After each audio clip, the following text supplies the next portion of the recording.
Assalamualaikum warahmatullahi wabarakatuh. Sahabat YouTube dimanapun Anda berada, berjumpa lagi tentunya dengan saya di Zen Channel ya. Oke sahabat YouTube dimanapun Anda berada, seperti biasa dari kami akan menghadirkan video-video yang tentunya mudah-mudahan bermanfaat untuk Anda semuanya dari Zen Channel, tentang tutorial seputar kendaraan, seputar otomotif ya, baik tips dan trik dalam kita memilih kendaraan. Nah untuk kali ini saya akan bahas sebuah tips ringan sebenarnya, tetapi bisa bermanfaat buat teman-teman semuanya supaya apa, kendaraan kita bisa awet, kemudian ya tidak bolak-balik untuk ke bengkel, untuk servis dan sebagainya. Sebenarnya ringan dan bisa dilakukan sendiri kita di rumah, tentang pengecekan ringan-ringan saja. Nah teman-teman, saya akan tunjukkan apa yang kita bahas, apa yang kita harus cek. Saya akan lihat di sini ya. Tetap stay tune di channel kita. Dan jangan lupa subscribe buat kita, like-nya, berikan komen-komen yang positif dan tentunya yang membangun agar channel saya bisa selalu semangat dalam buat video yang bermanfaat untuk teman-teman semuanya. Oke, kita lanjut ke TKP saja. Oke teman-teman semuanya, kita buka kap mesinnya dulu. Nanti kita akan cek satu persatu tentang apa yang harus kita cek ya. Oke, sebentar saya persiapkan dulu. Ya teman-teman, yang pertama adalah saya akan mulai dari sebelah kanan saya ya. Ini di baterai, kita cek dulu. Yang dicek apanya? Kalau baterai biasanya kalau yang pakai ini apa, yang kering nggak masalah ya, nggak, karena nggak pakai air. Tapi kalau yang pakai yang basah, ini kan ada airnya. Kita cek dulu di sini ada batas minimal dan batas maksimal. Nah ini kalian cek aja di sini. Kalau di sini mungkin nggak terlalu jelas, teman-teman bisa buka tutupnya sini. Tutupnya bisa dibuka. Kemudian ini dilepas. Nanti kalian lihat saja batasnya. Apakah sudah perlu ditambahkan atau belum. Ini penting sekali karena jangan sampai di tengah perjalanan kalian berhenti, kemudian mau menghidupkan starter, baterainya udah nggak bisa. Ini gawat sekali nanti ya kalau di tempat yang ramai. Kalau di tempat yang sepi itu kan wah, kita harus cari bantuan apa namanya, agak susah juga. Ini yang pertama ya teman-teman. Yang kedua, kita ke sebelah sini ya, dekatnya ya, cek ini air untuk wiper ya, untuk membersihkan kaca. Ini penting sekali ketika musim musim hujan ya, karena biasanya kan di jalan itu penuh dengan air kotor ya, penuh dengan air kotor yang bisa nanti nempel di kaca, kemudian mempengaruhi penglihatan kita, mempengaruhi pandang kita, jarak pandang kita ke depan ya. Jadi ini jangan lupa dicek, dibuka aja, ditambahkan dengan air ya, tentunya yang pakai ini apa, cairan pembersih kaca yang khusus ya. Karena emang di minimarket itu biasanya banyak sekali, teman-teman bisa beli, harganya juga nggak begitu mahal kok, sekitar 15.000. Ini kalau sampai kering, bahayanya kaca kita kotor, ininya nggak jalan, kan mengganggu jarak pandang kita juga.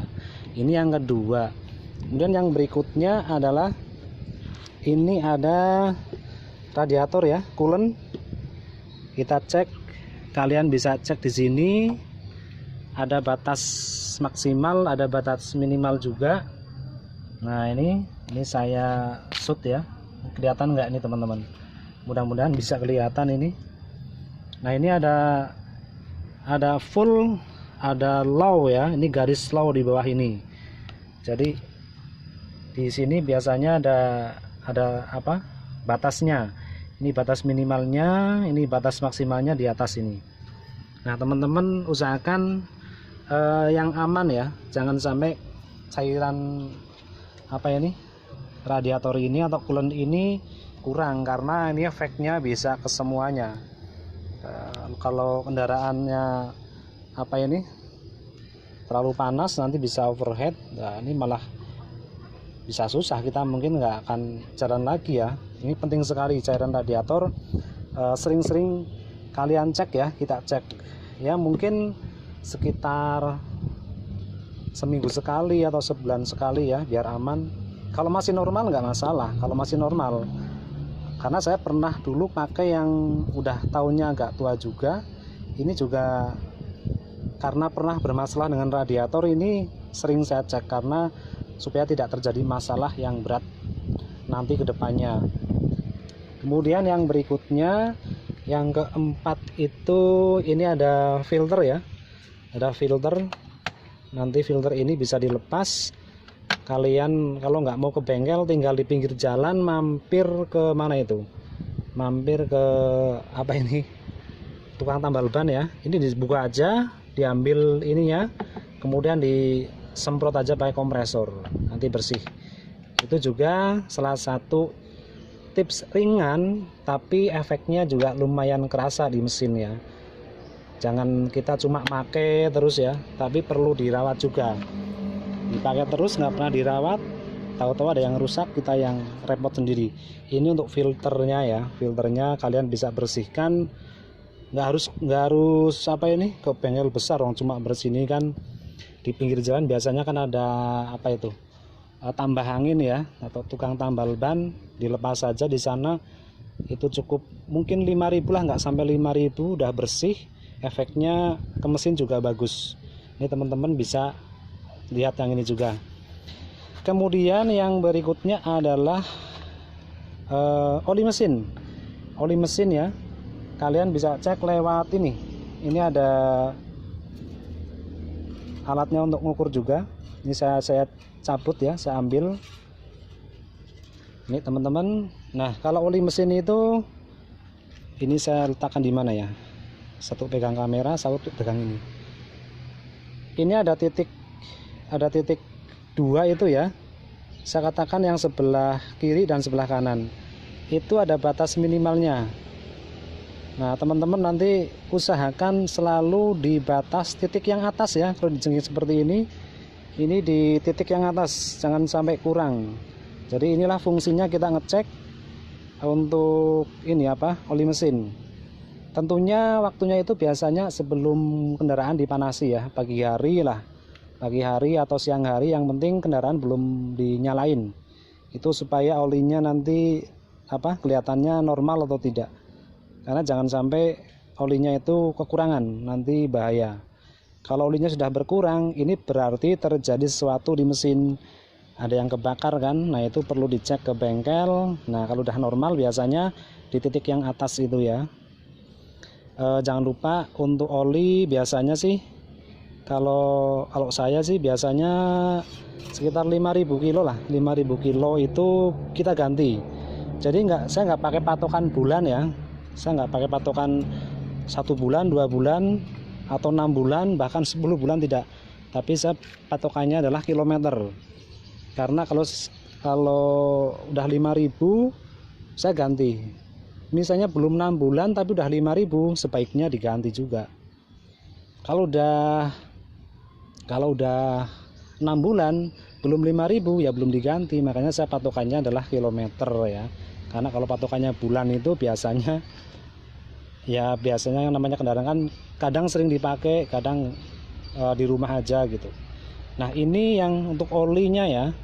Kemudian 5 hal tadi ini adalah hal-hal yang sangat bisa kita cek di rumah, kita cek sendiri di rumah ya. Artinya nggak perlu ke bengkel, karena hanya pengecekan saja ya, bukan perbaikan. Kalau perbaikan sih saya sarankan tetap di bengkel ya, yang terpercaya, yang biasa kalian gunakan ya. Jadi pengecekan ringan tapi efeknya juga bagus buat kendaraan ya. Seperti kita lah, yang namanya kurang sehat kan perlu diperiksa gitu kan. Mesin juga seperti itu, ada yang nggak beres kita lihat dulu. Kemudian tambahan ya, ini tambahan saja, oli rem ya teman-teman. Oli rem ini juga penting, jangan sampai.